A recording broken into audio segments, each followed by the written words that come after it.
Hi everybody, it's Philippa here from Nurtured Fitness, and I'm very lucky to be joined by Natalie Thompson today, who's Cairns local dietitian, and she's got so much awesome advice, especially for mums, pre and postnatal mums, which is what we're all about.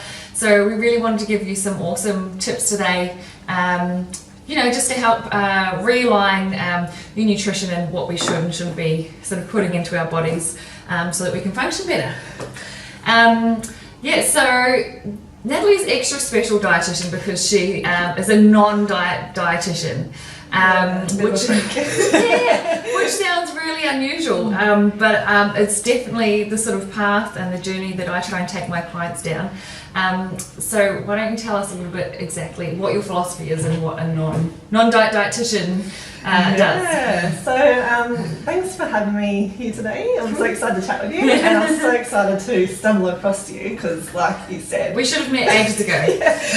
There's not many non-diet dietitians in Australia. Yep. I think there's only about 10% of us, and it is rapidly growing, so it's exciting. Yep. And then in the non-dietitian realm, it's not as many again. So, just find you, I was like, oh my gosh. We're on the same line. So anyway, yes, very exciting. I'm just going to try and contain my excitement today. Basically, I do call myself a non-diet accredited practicing dietitian. Cool. And so what that means is that I focus on health. And not weight as a goal. So basically, I was that traditional accredited practicing dietitian where you usually focus on weight as the goal and try and help people with that concern specifically. But I still help people with those concerns, but we rephrase it and focus on health. Yeah. So what that is about looking at the health promoting behaviours, so around eating and lifestyle. So it's much more, gentle, compassionate and achievable. Takes that whole guilt thing out of food and everything as well, doesn't it? Yeah, so, and the reason why I've come onto this way of thinking is because the research of today actually says that nobody, not even dietitians, can help people to lose weight and keep it off. Okay, so the research now says that people who do diet, which is almost everyone, almost everyone in society, they actually don't keep it off beyond this 1 in 5 years. And those people who do try, which most of us do, it makes them heavier, about 2/3. Okay, so 95% of the population can't keep the weight off or can't lose weight and keep it off, and of those people, about 2/3 put on more weight. So it's not a good formula. It's like a great initial motivation to get moving and be healthier, but then long term it doesn't. So that's some of the strategies we'll talk about today is nutrition, and obviously I give you lots of fitness stuff that's sustainable. Lifestyle changes really, isn't it? Yeah, so. Definitely.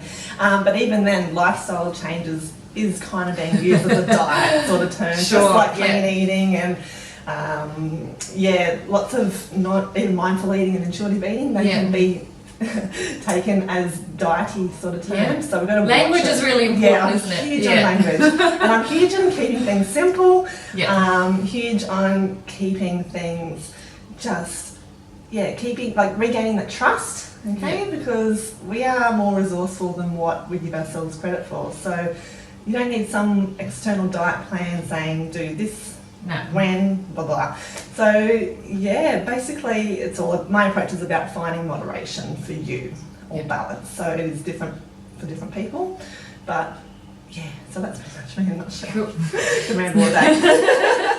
Well, we really wanted to talk about nutrition especially today because I get asked by clients all the time, what about this diet, what about that diet, and what shouldn't be putting into our bodies. Maybe doctors and midwives and things might comment on different things as well.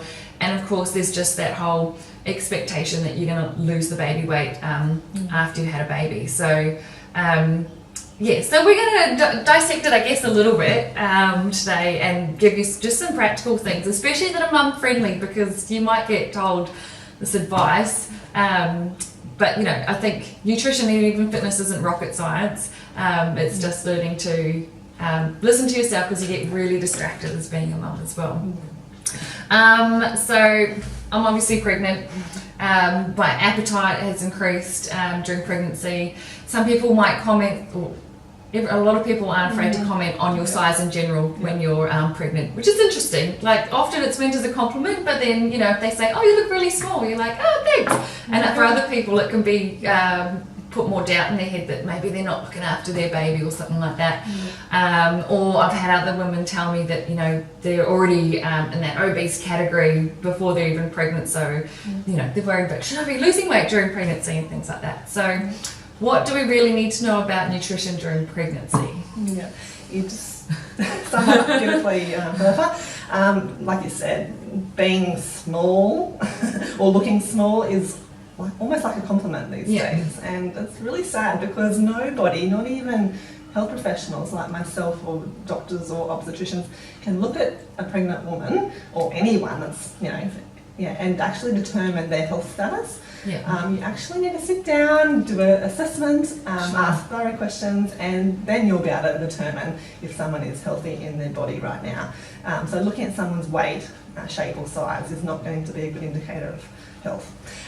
So basically what pregnant women need to know is that,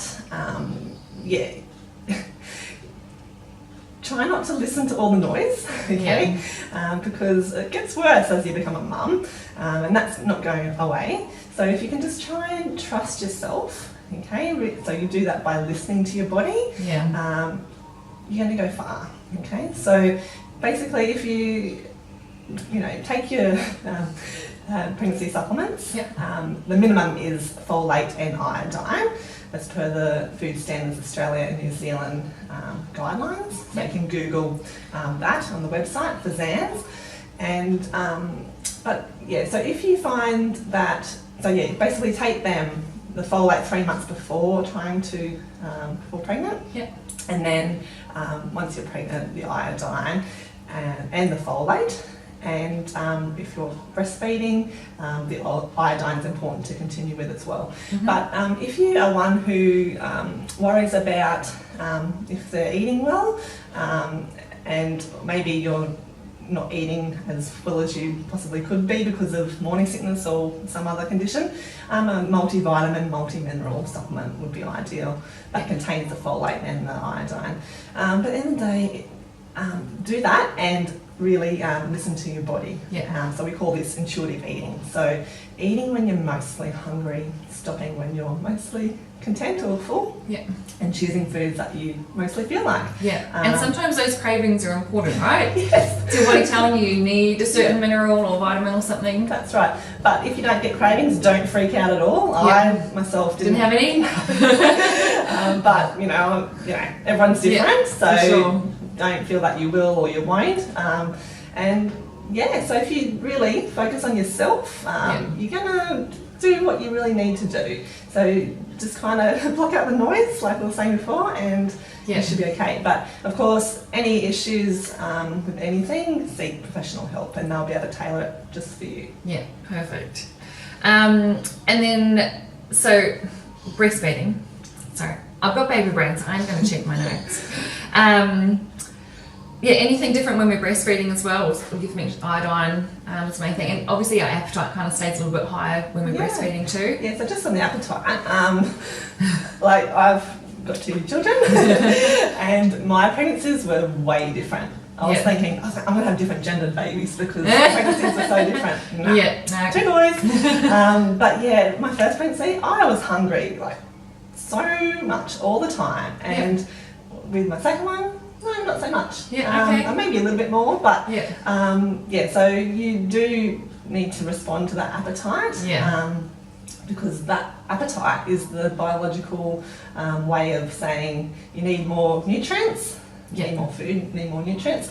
So if you eat more food, you're going to meet a biological need. Now there is this myth that you eat more food, you're going to put on more weight. Now it doesn't happen like that. That's a very simple sort of way of looking at weight and food. And our bodies are so complex. Yeah, that's right. And genetics. So the body has this natural equilibrium. So you can do this, that, but at the end of the day, it tries to get back to what's happy for it. So yeah, like if you're gonna you eat more food, like it's not actually gonna make you put on weight or excess weight. So putting on weight, is needed. For pregnancy, that's normal. It's what's meant to happen. You are meant to put on weight. Yeah, because that's going to set you up for breastfeeding and nourishing your baby. So there's nothing to be feared. Okay, don't freak out. But so with breastfeeding, you may get hungry, like I did, particularly the first one. You may not, but the point is also that some women try and use breastfeeding as this sort of weight management strategy. Yeah. So some people are like, I'm going to breastfeed because I'm going to lose my baby weight with that. Yeah. Now, and it's so different from everyone. It's so different. That may happen for you, may not happen for you. And I've heard both scenarios, and some people lose weight after they've stopped breastfeeding or while they're breastfeeding. It's just genetics or how your body acts is just so different. So you can't compare yourself to what is happening to another family. And it's a bit like the whole I'm going to breastfeed to prevent pregnancy. Second or third or fourth or fifth. I mean, that may work for some women, but it might not work for everyone. So no one can actually determine what's going to happen to you unless we actually get you in, have a consultation.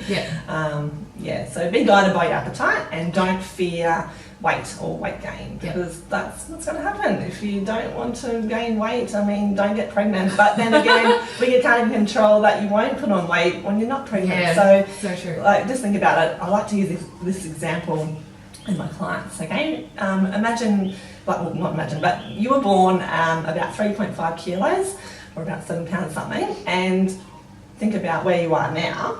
Okay, you're probably 60 kilos or something.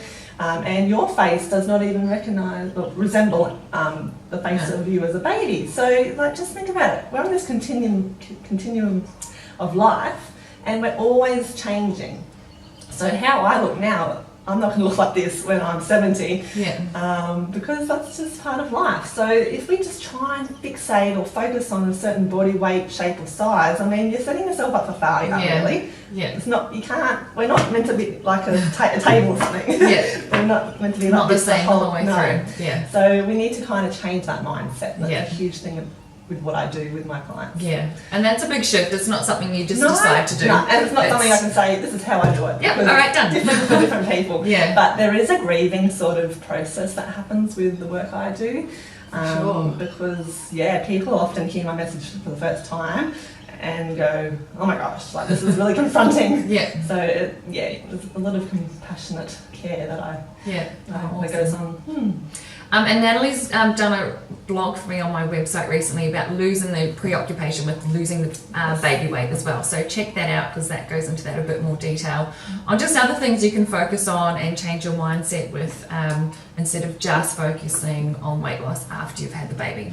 I think I talk more about how to manage self-care, which is the ultimate goal with what I do. And it's so easy to get distracted when you're a parent.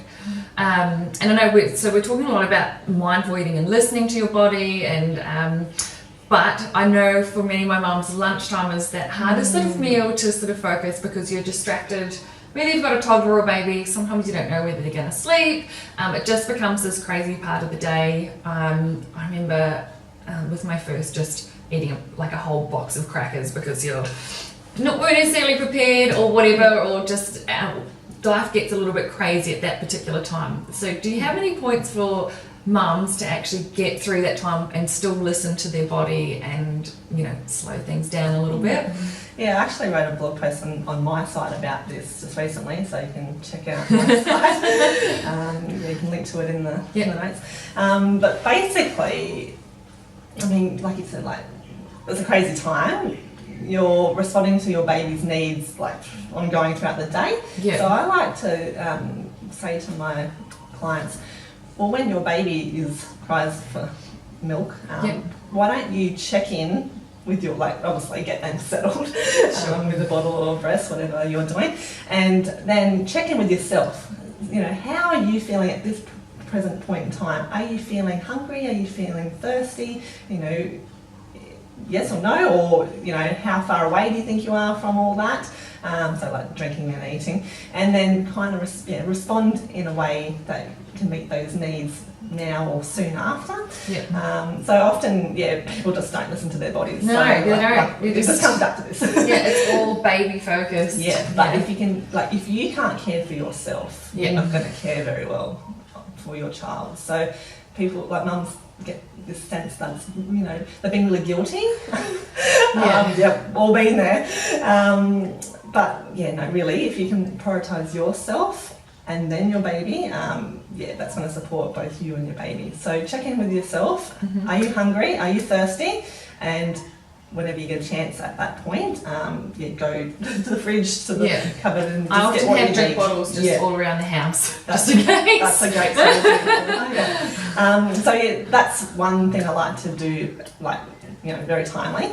And then the other thing is, when you do cook a meal, make it a big, huge batch of something and freeze the leftovers, or even put some leftovers in the fridge, so that when it comes to, you know, dinner time today, you don't have to go and cook again.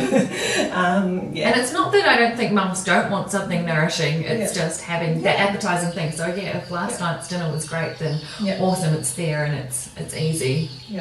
So do that. Like, maybe, I know when I was going through this stage, I delegated to the husband because he's an awesome cook. Nice. Like I'm not one of those dietitians that loves to cook. So oh my gosh, it's pretty crazy. Yeah, you did hear it.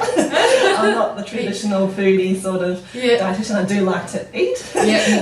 Like love to go to restaurants, but I'm not one that likes to cook. So anyway, that's a bit off track there. But delegate to your partner and husband to do that big cook up, and again get them to freeze the leftovers. Friends or family bring stuff over. Friends or family, that's awesome. Especially early days. Because they're going to come visit, so maybe gently say, actually, you know what I would like? I love that dish you make, Mum. Nudge, nudge. Having snacks, like great, you know, like rice crackers, sultanas, you know,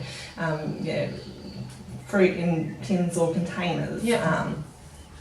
There's lots of different snacks you can have ready available, like you said, just lying around the house.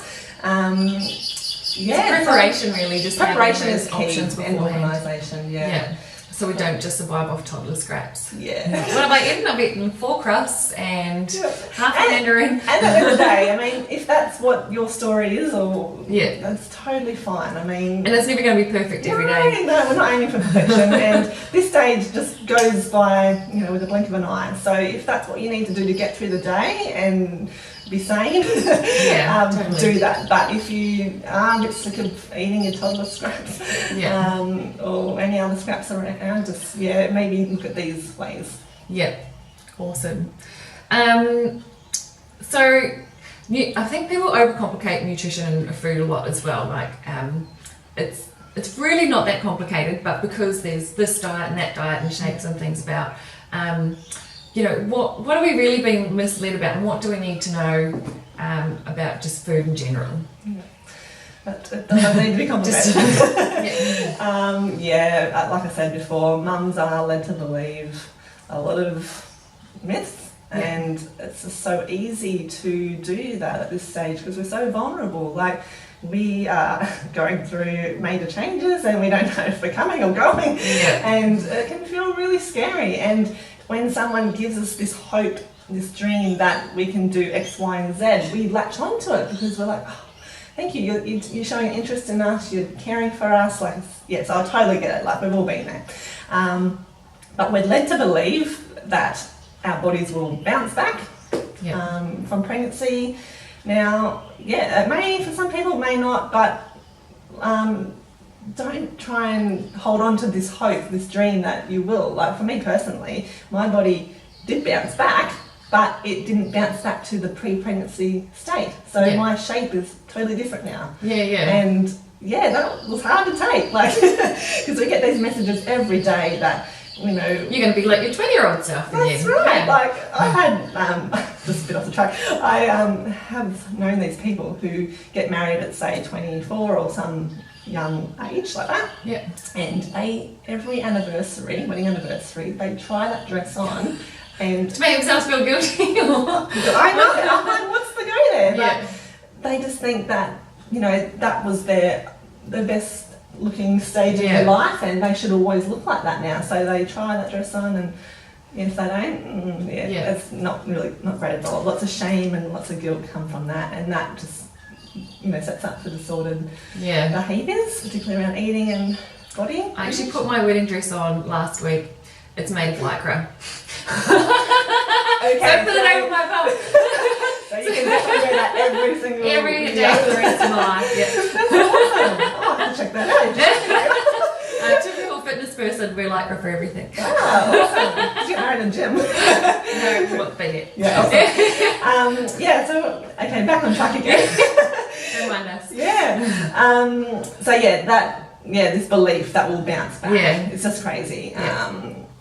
And the other thing we're misled about is the fact that weight equals health, or weight loss equals health. It will improve your health status. Now, again, I think I was kind of saying it before, but society gives us these messages every single day that we need to fix our bodies. Our bodies aren't good enough the way they are, and we need to do X, Y, and Z to fix our bodies, and the X, Y, and Z is dieting, okay? Yeah. So that's restricting, controlling your food for the purpose of changing your body shape, size, and weight.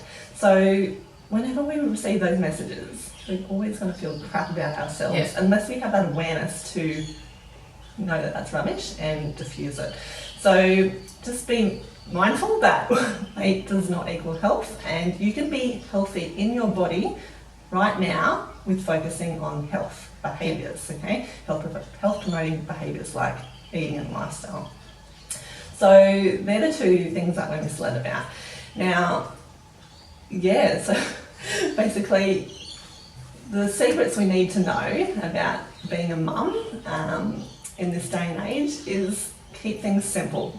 Yeah. If they're not simple, know that it's too good, or it's not too good to be true. Like it's really not going to be sustainable. Yeah. So diets, they're not sustainable. We need to trust ourselves. So Definitely. we're kind of hearing the same message. But questions, but you need to trust yourself. So when you do, nutrition, movement, whatever you're dealing with in life will just come like easily, because you're just responding in a way that feels good physically and mentally and socially and emotionally for your body. Yeah. Because health, it's not just physical, it's a quadrant of 4 things. Yeah. So I think that's perfect. Like, and I think generally if you're getting overwhelmed with like everything, it's generally just the craziness in our lives as well. So just sort of slowing things down, and then taking a moment to look inside and ask, like I say, check in with yourself. Yeah. So what is it that I need? And intuitive eating. Yeah. So they are quite different. The terms kind of get mixed up, but so I'm still working on it. Yeah.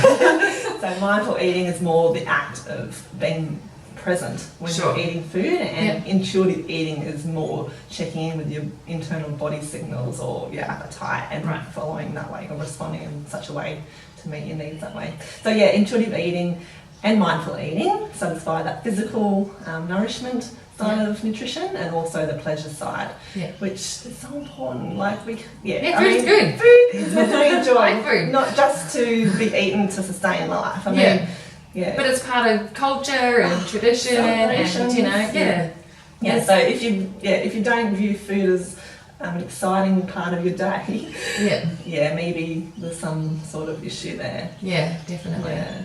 But at the end of the day, if this goes back a few questions, if you are kind of like ignoring your appetite, or kind of controlling your food in a way that doesn't sustain, or